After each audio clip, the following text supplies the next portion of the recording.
Hey, this is Cooper. We had a lot of static coming from the mixer desk when we recorded this talk. As a result, I had to cut the first 2 minutes of audio, and for the first 40 minutes, the removal of a lot of the static resulted in the sound being rather distorted. We do apologize for this. It's a shame we didn't catch it sooner. I do believe that what remains is still audible enough to at least be workable. But yeah, we deeply apologize for this.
Project together, and the TechRain team has been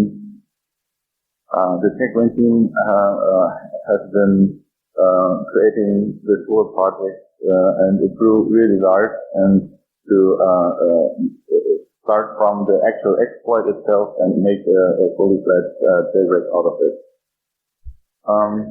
So this is for the entire TechRain team. Not going to name all the people here. You can just check the slides later on. So this is like, who are us, not who am I. The TechRain team is a group of many people from the team around iOS, hacking and jailbreaking both software and hardware.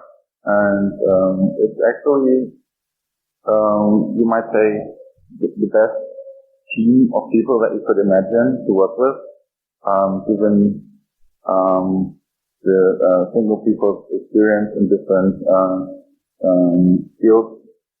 So this is something that also, in my case, is really a pleasure to be part of this and work with these people, because it's like really an opportunity that you can just exchange all the ideas and work on something really huge that affects millions of people. So let's get right into it. Firstly, let's talk about SecureROM. SecureROM is the very first code that runs on the application processor when you start a modern device. It's basically a stripped down version of the iBoot. It's a part of the silicon, so it's not like a software component that you can replace, but it's like burnt into the actual silicon. And it's read-only, obviously, and you cannot just override it. And so getting access to it is already hard enough.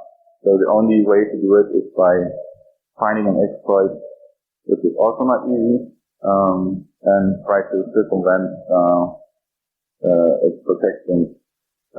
This is also considered the most trusted code that runs on the application processor, because this is like the lowest point of the trust chain, because all other steps that follow it basically rely on the integrity of this component. And the main goal of the SecureROM is that it's supposed to load first stage bootloader that is validated. So it just does not run any bootloader, but like the very specific one, the one that the vendor wants, Apple in this case. And it also has features that allow recovery of the device in case like the file system got corrupted, or also possible to use that to perform a software update by uploading an image over USB. Usually, software update is not performed in DFU mode, but you can't start from the DFU mode. Like if everything is dead, then like all images are corrupted, then you have to start from DFU. Usually, you enter the DFU mode by pressing a specific key combination of the device when it resets, and then you can start from the DFU mode. What comes next is basically the secure boot, and Apple or iOS is basically the one who pioneered this concept of secure boot. It's, as I mentioned, a key part of the trusted boot sequence, because it's the first thing that is just assumed to be trusted and not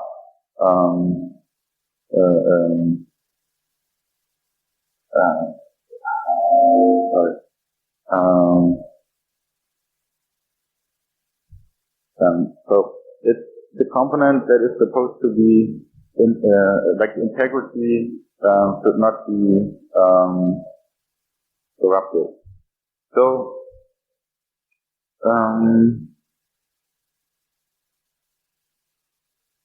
when you want to start a boot image from DFU mode,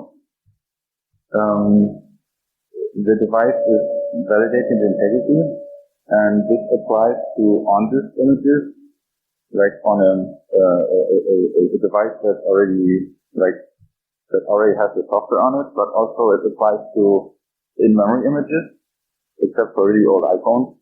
So the ones that are non-volatile storage are also affected by these integrity checks. And that's why you could say that the secure boot mechanism is basically the number one enemy for jailbreaking. And because jailbreaking relies on bypassing these security checks, and either by compromising one of the nodes in the chain of trust, typically obviously the first element, which is the SecureROM, or by compromising a system that's already fully booted by other means. So, I already mentioned DFU. DFU is a standardized kind of protocol that allows to transfer data with very simple USB control messages. And the basic goal is that you have like the least amount of code that needs to run to allow upload of like a boot image. And the data chunks that you transfer are uploaded with a special request to 0x21 1. And when the transfer is done, then usually there's a sequence of follow-up packets and a reset that will then tell the SecureROM to basically exit DFU mode and start to boot the image that you sent to it. But you can also exit this DFU mode with a specific DFU abort message, the UX21.4, because you will see that sometimes you will actually have to control when you want to exit the DFU mode. So USB control transfers are the packets that are used to send data from the host to the device or request data from the device. If you make a device lookup, then it's like device enumeration. It's sending a few packets back and forth. And the first packet is a setup packet. It's a very simple structure and has a very it's just 8 bytes, and it just contains like basically the next packet is it should be like a data transfer or something. If the length field of the packet is non-zero, then it means that the packet will be, the next packet will be a data packet, like that's also called data phase. For example, in DFU mode, that's how the data is transferred to from the hosted device. It could also be the other way around, but it basically depends on the request type. That's the first byte on the packet. The data phase basically allows to send data in chunks. Usually it has a specific size. It can be in different lengths, but usually it's a fixed length, and somewhere in the range between 8 and 64 bytes. And they are sent in sequence. And when the transfer is done, then it will send a zero length packet to tell the other side that this is the last chunk of data that should be transferred. In the iBootUSB stack, there's a temporary buffer that is allocated when the USB is initialized, and the data packet, the contents of the data packets, they get mem copied to this specific buffer as soon as they have been received. That's a very important detail. The USB stack is switched on as soon as you enter DFU mode, and it triggers the allocation of this set buffer to hold the temporary data for the data phase. So once a transfer is issued, the pointer to this buffer will be copied to a global variable, which the stack will then use as destination for the data that comes in the following packet for the data phase. But exiting from DFU, it will actually turn off the USB stack. So it will also free the buffer that was allocated when it entered DFU mode. It stores a pointer to the buffer in a global variable, and it triggers the free of this set buffer when you exit the DFU mode. And it's never nulled out, so the variable will still contain the address of the previous allocation. And this is a classical use after free type of vulnerability. To trigger it,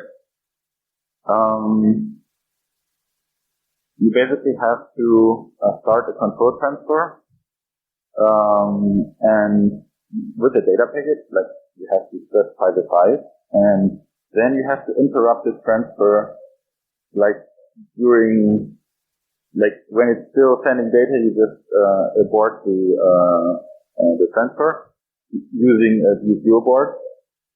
This will cause to free the temporary buffer, and then it will re-enter DFU mode, because whatever you send is not a valid image. It will just fail, and then it will restart DFU mode, and then it reallocates that buffer, and it tries to complete the previously interrupted transfer, actually, when it re-enters the DFU mode, and again it will mem copy the data that you send on top of the free pointer. So how does a practical trigger look like? Because this is all just theory, like, cancel the transfer and then hope that it somehow works out, but it's not that easy, because it's something that you just cannot really debug right away. It's not visible in front of your eyes. You don't see what happens if you try this. You need to create like an environment so you can really test this. And we had Little Lilo and Sugisa using an Arduino board with a USB host add-on, which allows you to get full control on the USB host stack. And this is what you need if you want to be able to have faster transfers, because most USB stacks, they don't really let you do this unless you do some specific tricks. Luckily, the one on macOS basically has an API that allows you to abort the transfer, which is quite helpful. Yeah, and that's also what Atomic was using. Basically, abuse the stack in macOS to have it aborted at will. It's not deterministic, but there's it's like time difference if you try this. But you can try it multiple times, which is helpful. And some of the USB, most of the USB stacks, in this case IO USB, which is the macOS one, USBFS, that's Linux one, and there's WinUSB. They have a way to tell you how much data was transferred, because that's also important. So you get some feedback about the actual amount of data that was transferred, so you can basically profile the results and figure out the best point in time for aborting the transfer. That basically gives you a practically deterministic implementation, because, as I said, it's actually not deterministic, so you need to figure out the best way to get it somehow reliable, or the most reliable as it can get. Without custom hardware, because if you have full USB hardware control, then you can totally time this very exact, and that should be possible, but it requires a lot of work, obviously. This is how the test setup looks like from Segura and Nikias to pull this off. Yeah, but we actually are here for exploiting the SecureROM. So now that we know how we can trigger the vulnerability and make use of it,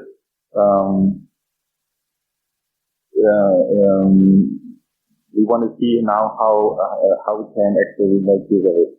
So interestingly, on most devices, nothing would really happen because the way the code is designed. However, for the A8 and the A9, which are the older devices,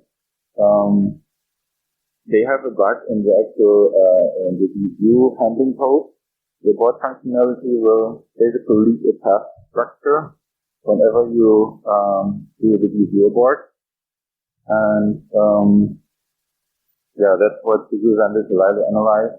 And that was basically the first two SOCs that could have been exploited by this method. So how does it work? So you can corrupt the task structure, and when the system performs a task view, it will save the register into the structure, and when it's scheduled, when it's scheduled, the execution, it will restore the register from the structure, and use after free, it happens on the currently scheduled task. So you cannot overwrite the registers, because then it will, overwrite them again. However, the tasks, they have a linked list, and this list basically allows you to figure out which is the next task that is to be chosen for scheduling, and that allows you basically to create a page path, the structure, so you can control what registers, like the register state. So when it executes it will restore the registers with the values that you need. And this is, you don't need drop or drop. You just need, it's very code execution. You can just have it point to the shell code that you want to execute, and it will run it. For 32-bit ROMs, except the S1, which is the first generation Apple Watch. Also A7, A10, A10X, A11, A11X. They cannot use this strategy because these devices, they don't have this bug in the SecureROM user code, and there's no task structure that you can read to abuse it. And it also does not trigger any crash in the ROM. So it's deterministic enough so that the buffer is reallocated at the exact same place every time when the USB stack is initialized. So what we need is a way to somehow break this determinism so we can get an appropriate use after free. Otherwise, we would just override the same region of memory every time the USB stack is initialized. Then it will effectively not allow you to have use after free. So the allocator in the SecureROM, it basically gives you the smallest hole in the available memory for the allocation size that you have it, and this allows you to do a heap tree to basically lay out the heap for your purposes. And this is what XML is used to create the use after free condition. And for this, to pull this off, we need controlled allocation for primitives. The USB transfers, they have a structure that is allocated on the heap, and you can also have multiple transfers happening at the same time. And like you can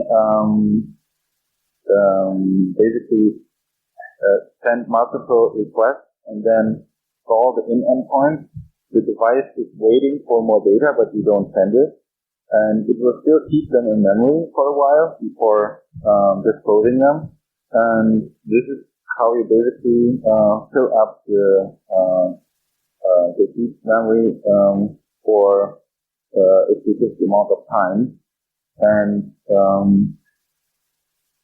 yeah, that's what we can make use of. And because of this delay, basically until it clears the condition of the stalled packet and or the USB stack is cut down, would allow you to if you have a specific layout for the heap. The problem is that for the allocation to test this, in case of DFU abort, it's part of the actual exploitation strategy, to shape the heap. What we want is to influence the next allocation for the buffer, because we want to put the circle there.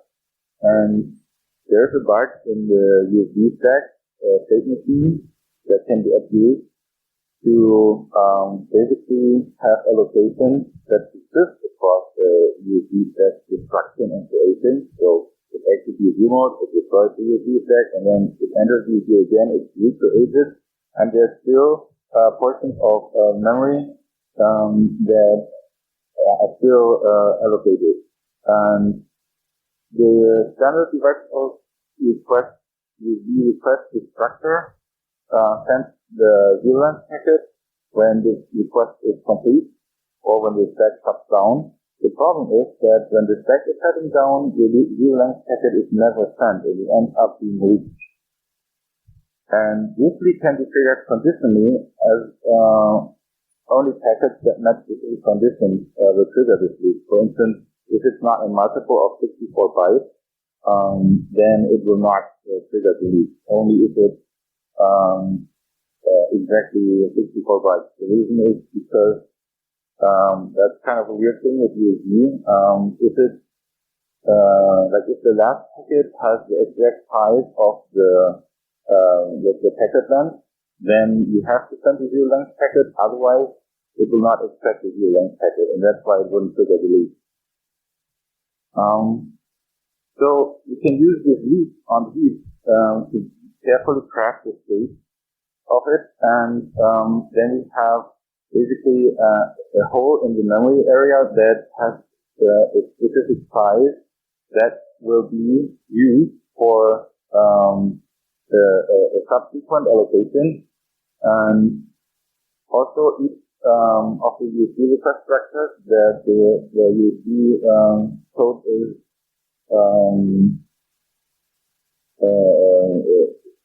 like the USB handling code has these packet structures, and the structure contains function pointer to a callback. And so what we can do now is we can basically create a structure with the function pointer pointing to the shellcode that we want to execute and perform the use after free. So it will basically end up being an indirect branch whenever you call clear the USB transfer or you execute use. And this is this strategy can successfully be used on the A9X, A10, A10X, and A11 FAC. Older devices have a problem because this leak is not always triggered for the in-flight USB request. But there's another strategy that you can use basically by filling up the heap. So it just takes longer to pull this off. If you just have it fill the heap until it reaches a point where just the remaining free memory has exactly the size that you want to have for the subsequent allocation for our target process. And checkmate. That's basically how we gain code execution. But this is just code execution. We want to do more of it, so we need to kind of create a bootkit to really have something useful. So explain to me like I'm 5. So we have code execution. The goal is to boot the device normally, but compromise the bootloader. So we basically end up being able to have the kernel pad,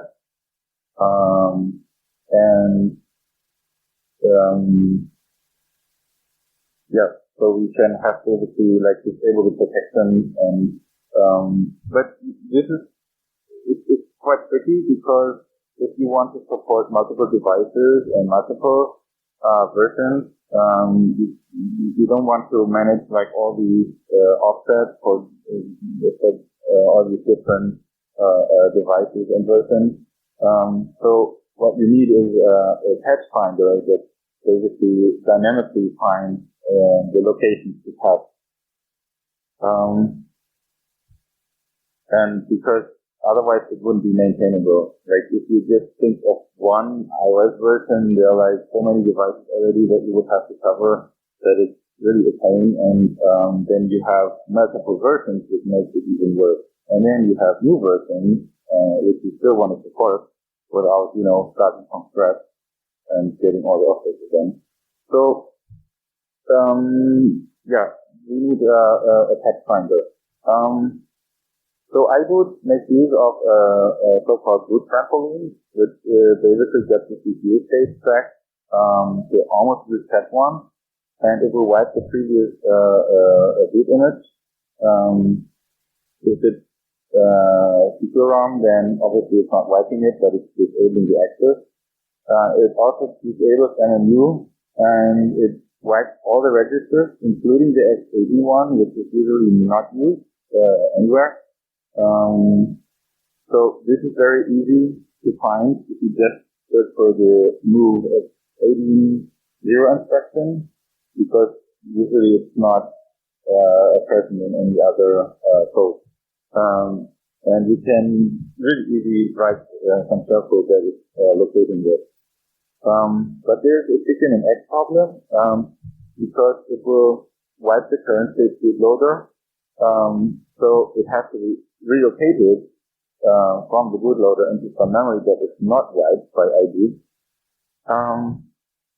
There's a reserved region that is used for this, but on some versions, trampoline is relocated just before trying to use it, so it's really tricky.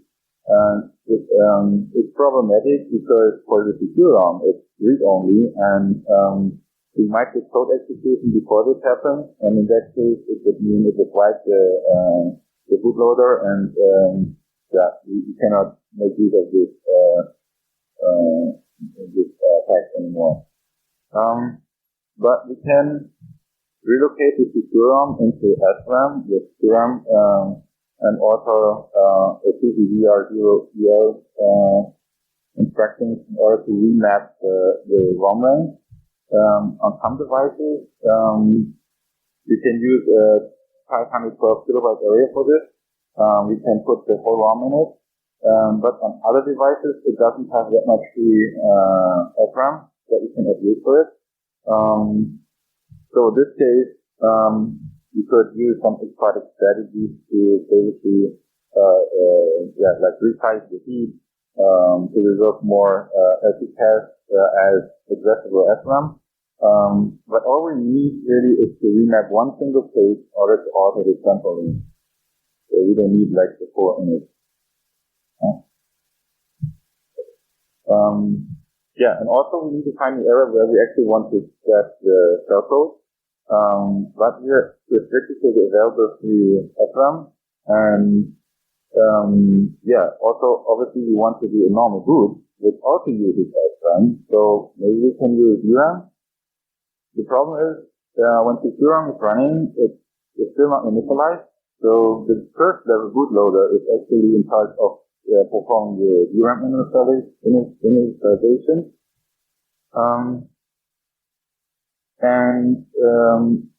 The first level bootloader has a feature which is called top DFU that basically simulates DFU mode, but it has DRAM available at this point in time, and it allows to upload a larger image to the boot. This is what we can use to have an arbitrary amount of data, well, not arbitrary, it's limited, but it's big enough without having to initialize it ourselves. Large portions of DRAM can be cleared by iBoot, but we can use a dirty workaround by basically hooking D0, and when we detect that the range that is supposed to be wiped out overlaps with the shellcode, then we just make it enough that it's not doing anything. It's not really nice, but it works pretty well, so I think that's fair enough. So once the trampoline hook and the D0 hook are in place, we can reach the next trampoline invocation. Basically, we execute the hook in the next state bootloader if required. For devices before the A10, it used 2 stages, A10 and later. They only really use 1, so this is not really required anymore for newer devices.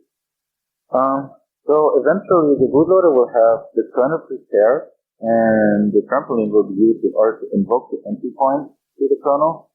On devices where EL3 is present, we have the secure monitor, which is the entry point, and the kernel argument and the entry point are passed to it, so it can load it in year 1 for later execution.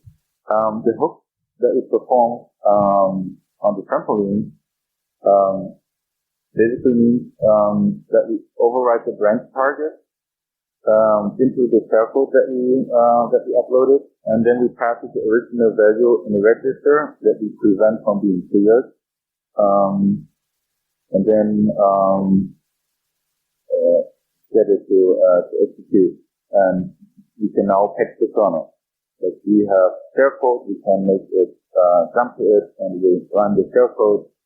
The problem is, if you want to support many devices and versions without maintaining shellcode for every single device, back to our patch finder,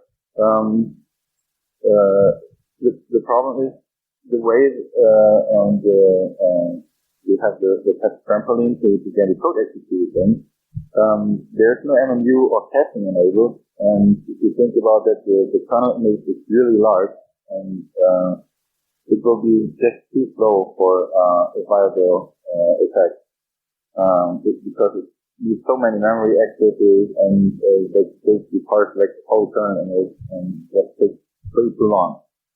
So what we do is we turn back on the MMU with a specific set of CPU instructions that will map a view of VRAM accessible. And then use that for the patch finder to work on that. Other than that, basically we just apply a pretty old school kernel patch set, because at this point in time there's no kernel patch protection, there's no kernel patch read only region. It's not initialized yet, so it's basically just back to iOS 8 again, where all these new mitigations were not present. And then we have the usual patches for VMware Protect, Reinforce Enter, the AMFI trust cache validation, Sandbox, Mac Framework Hook, Mount, test for POD0, the APFS file system, the remount. But it's not just the kernel that needs to be patched, because when the system boots, into user mode, if you want to prepare the device for the jailbroken state, there's more to it. And so to do that, basically we embedded tiny vendors into the shellcode. Then we hijack the ER0, the user mode code execution, and then we patch the device key and the kernel boot argument structure. So we can map it, and then it will use that as the root device. So it basically starts off this. Wow, that has been some time that I heard that ringtone there. Anyway, you just cut off the noise. So instead of having it boot like the regular, use the regular root device, we basically have it use the small RAM disk that is prepared. And that's basically how this picture. Well, no, that was a little later, but it boots something else before the actual boot. So we started from the SecureROM code execution, got all the way to the user mode code execution, but the RAM disk needs to be really small, because otherwise it would take just too long to transfer it to DFU, because DFU is meant to be just to transfer the next stage bootloader, and not like like a 50 megabyte image or something. And it's just not a good experience if you have to wait for that long. So we needed a better solution for that. And it's not just that, it's also, there are also copyright concerns. If you just take proprietary code, put it in some RAM disk, and then ship that in like a publicly available tool, then Apple could technically go after us, which we obviously wanted to prevent you. But this is also problematic, because if you can't use the standard environment, then how would you start your own program on the RAM disk? So basically we need a dynamic linker and also some libraries that we can link again, so we can have some useful code lines. So what we did is we basically created a totally legitimate dynamic linker, and basically how it works is we use a syscall to mount the root file system on top of the small RAM disk that we already mounted, but we're using the Union mount, so we'll not destroy the Bassen vNode of the process which is currently running. This was needed to shadow the DYV, the dynamic linker,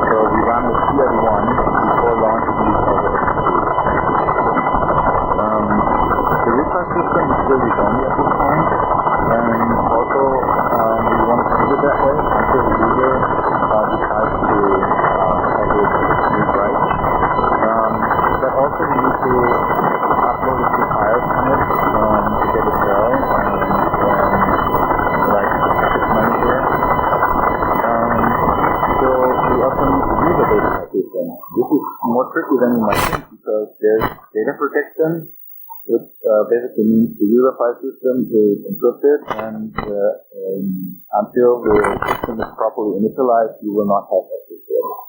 So what you have to do is, we need to continue the normal boot sequence. So it starts launch D. So hopefully we will get access to the user data partition. So we need to do it somewhere early, but also not too late. We only need to make sure that data protection has been enabled, like access has been enabled. So what we do is we keep on using the union mounting trick to, in this case, use another disk image that is mounted on top of user libexec. Basically allowing us to replace any system daemon that is currently there with our own version. And we figured that the sysstatus-check daemon that runs at some point when the device boots seems to be a very good timing across different versions, because that also differs how the system behaves, but this one was like the best choice. And then we execve our way back into a vnode from the original RAM disk, remember, the really tiny one, and then we forcefully unmount the user libexec image, because we want to have the original user libexec back. So that we have the system, like the integrity of the system is still kind of original. I mean, we already broke the integrity, but we don't want to break too much. So now we can have launchd continue booting just by basically calling execve on it. Then we can fork off before we do that, so we have our own code that is executed when the system boots. And we do that to basically allow to transfer another image. In this case, it's using USBMux, which is the communication protocol through the USB connection that is also used by iTunes and other tools like Xcode. And that uses like full speed USB. So we can basically upload whatever we want at this point. And usually what we need for an initial setup is, we want to have an SSH daemon so we can log into the device. And but we also want to have something for the user. So we install a checkbrain app, which in turn will allow the user to bootstrap the device by preparing the root file system, installing a package manager. And to do that, we basically mount on top of /binpack, which is the location that we chose for it, and then we kickstart the SSH daemon so we can log in. Sample image. And then once Springboard runs, the device continues booting, and at some point Springboard is running, then we will also have the checkbrain app. Okay, so this is the basic workflow of the jailbreak sequence. And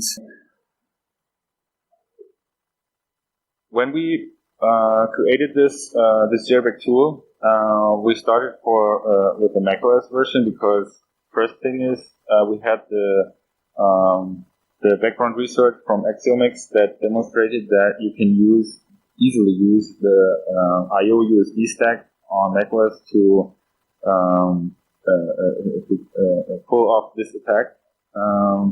But on other platforms, it was more complex, and that's why we couldn't just release like macOS, Linux, Windows version at the same time, because it's really a lot of work. So when ETA Linux version, it's already released. The thing is, why did it take so long? Many people didn't understand the reason for it. And if you rewind a little bit in this presentation, then I already said that it's very critical that for the exploit to be usable, you need to be able to have partial control transfers that you can abort at a specific point in time.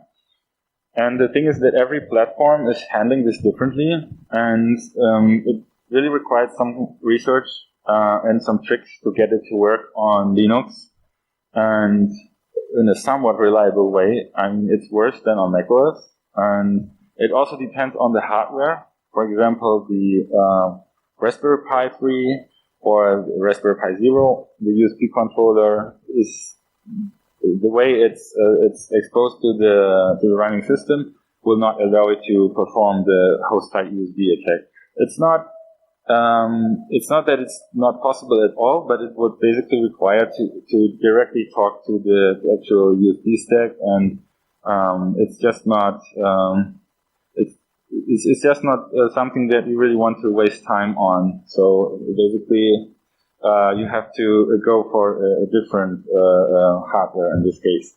The Raspberry Pi 4, by the way, works so because it has a dedicated USB controller, but the previous generations have the OTG USB controller that is embedded into the SoC. So that's, by the way, it's basically the same one that's also inside of the iPhone, which is kind of funny, but it's the other end. So,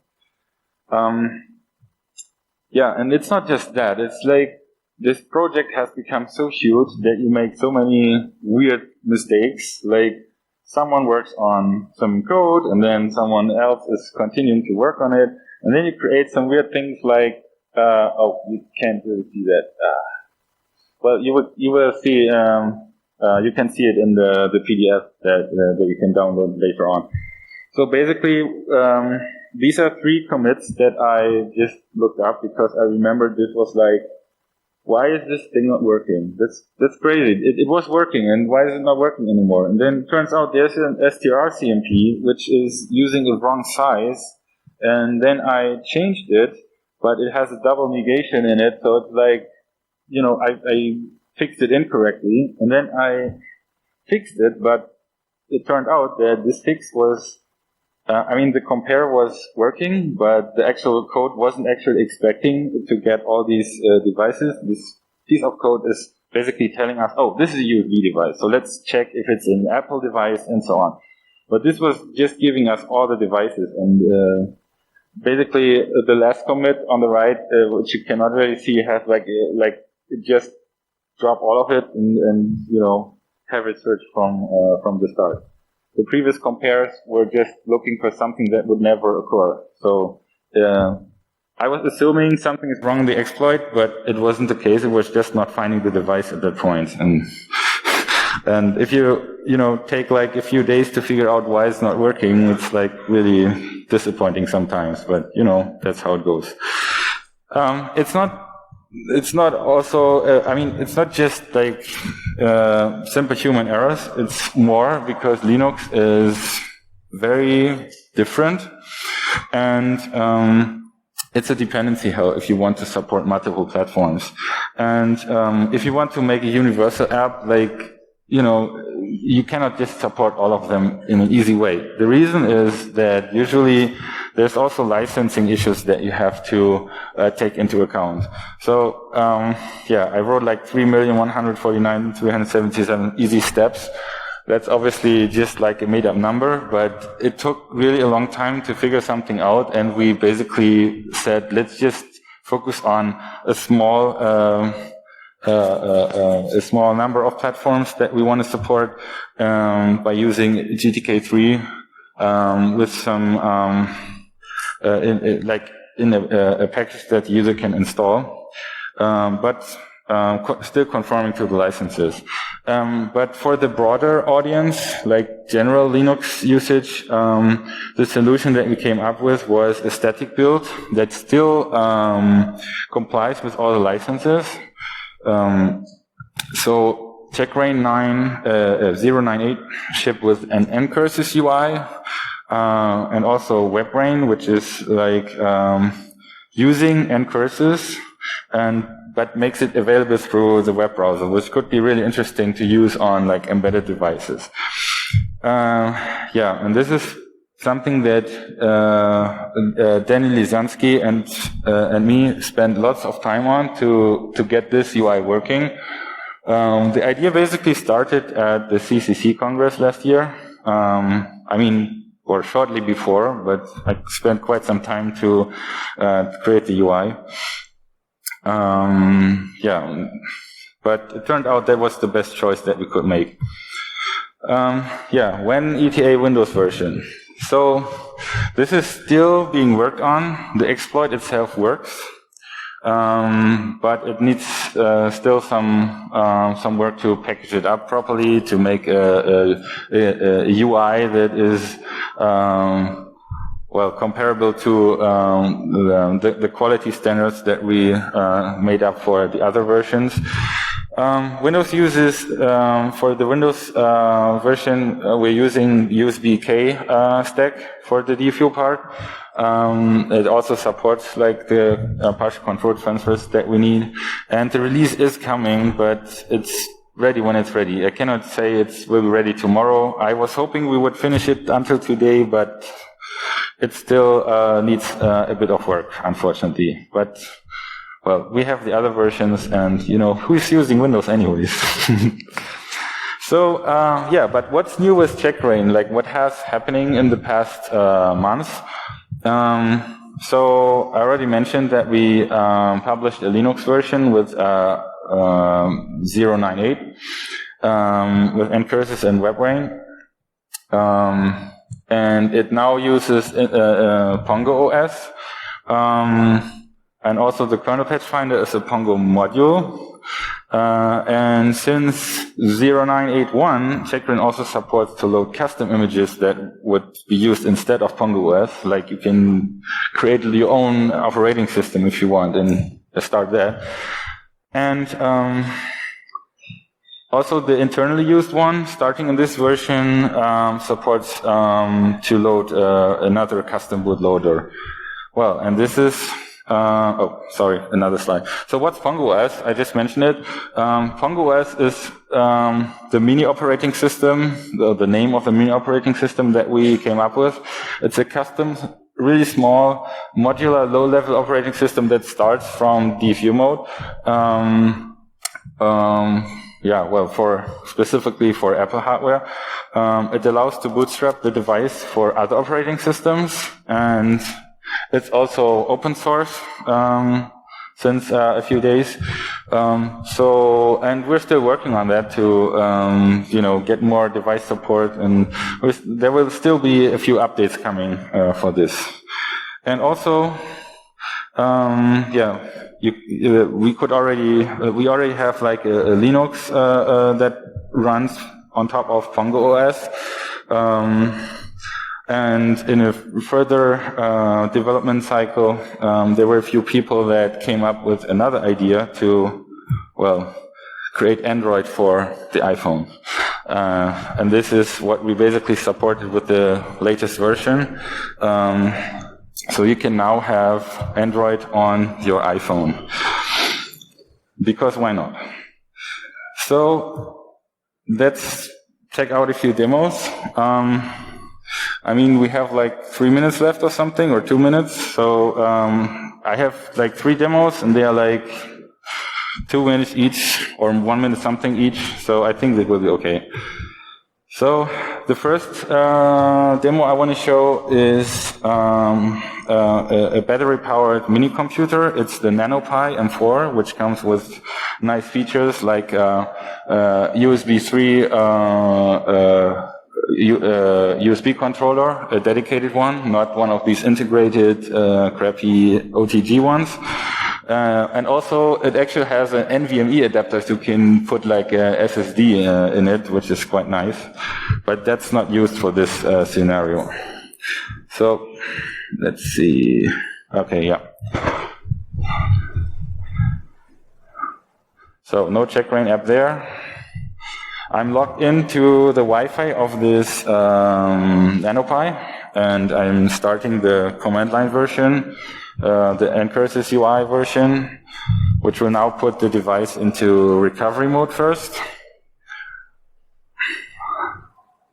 It could also be totally automated, like you don't have to log in or anything, but it requires some timing to handle the actual DFU reset sequence. So you want to be able to control that, until we figure out a better way to do it. But, yeah. So now I'm entering DFU mode, and then you will see it rain. Yeah, enter DFU mode successfully. And now it's exploiting.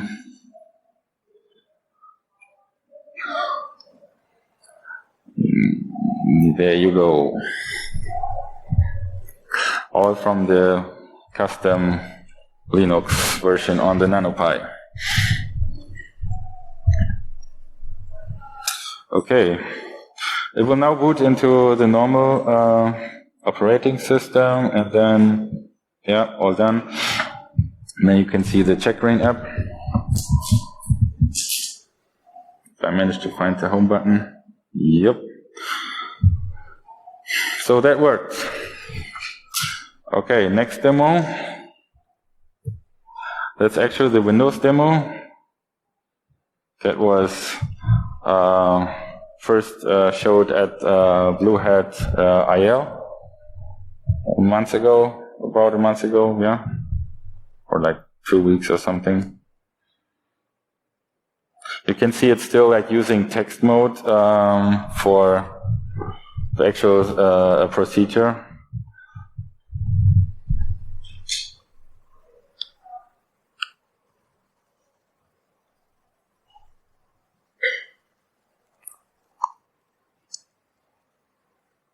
Recovery mode.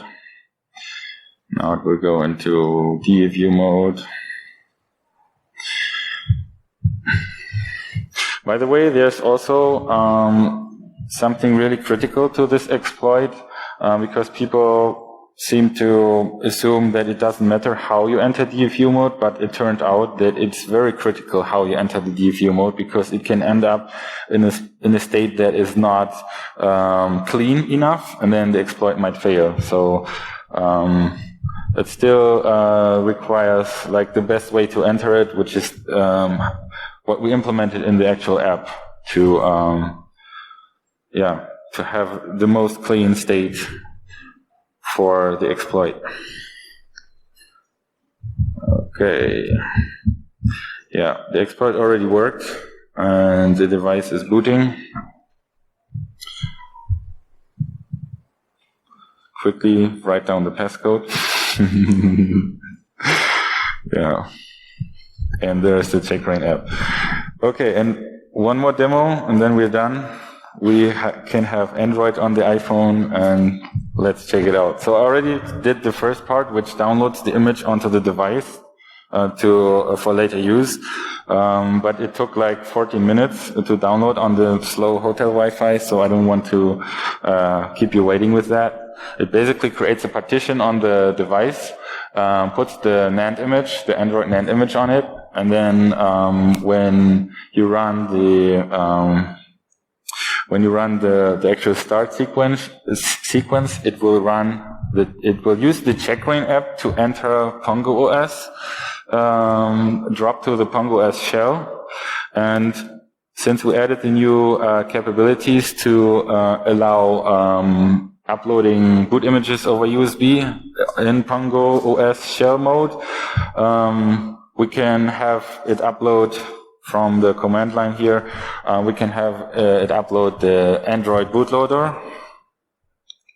This is what the script is basically doing. It starts the checkrain app, which expects it to be in DFU mode. It loads pongoOS in shell mode, and then it uploads the image. And now you will see something different happening.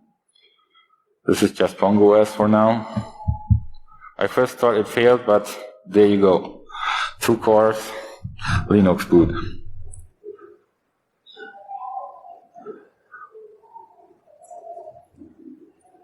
That's quite fast. I mean, this is an iPhone 7, which is the first device that is supported. The others still require a bit of work. And by the way, we did not create the Android image. It's from the guys from Corellium that compiled and also open sourced the Android build. They call it Project Sandcastle, so it's projectsandcastle.org, where you can download the image. And yeah, as you can see, you have a running Android. The home button does not work, by the way, as you could see in the video. Yeah, that's it.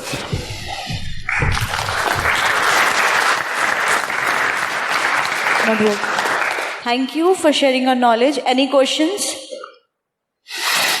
When ETA Windows? No? No questions? Yeah. Yes. Hello. Hi.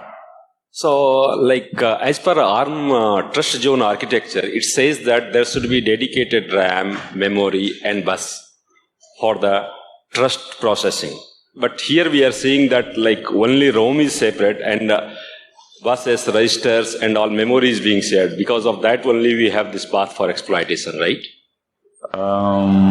I didn't understand the full question, actually. Okay, so basically what I'm talking, ARM provide the trust zone architecture, which it says that the processing for secure part should be with the separate crypto accelerator, processor, memory, registers, and dedicated buses.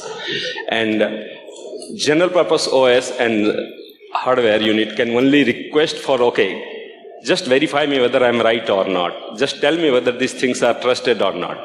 This is the architecture what ARM trust zone says. But here we say that except secure ROM, everything is shared. Because of that only we could pass through with this exploit. Yeah, because when you have code execution in SecureROM, you can bypass the security checks. You can supply another boot image and it will not check. I mean, the code that checks for the signature, it's just wiped out. So it's just knobbed and then you can just load whatever you want. Okay. Thank you. I hope that answered the question. Yeah, somehow. What I understood this, yes, these things are being shared. That is the only reason it could give the path for exploiting the... Yes, yeah. Yeah, thank you. Because you basically break the first link of the secure boot chain, and then, you can have all the following steps are the following bootloader images. You can basically break the integrity checks, and then you can load the next level bootloader, and then you can, what we did, we created the pongoOS, which is completely custom, code totally from scratch. Code execution and creating an operating system environment. And since it's modular and it's also open source, you can start writing your own modules. We are about to release a new version which will have a module that basically disables the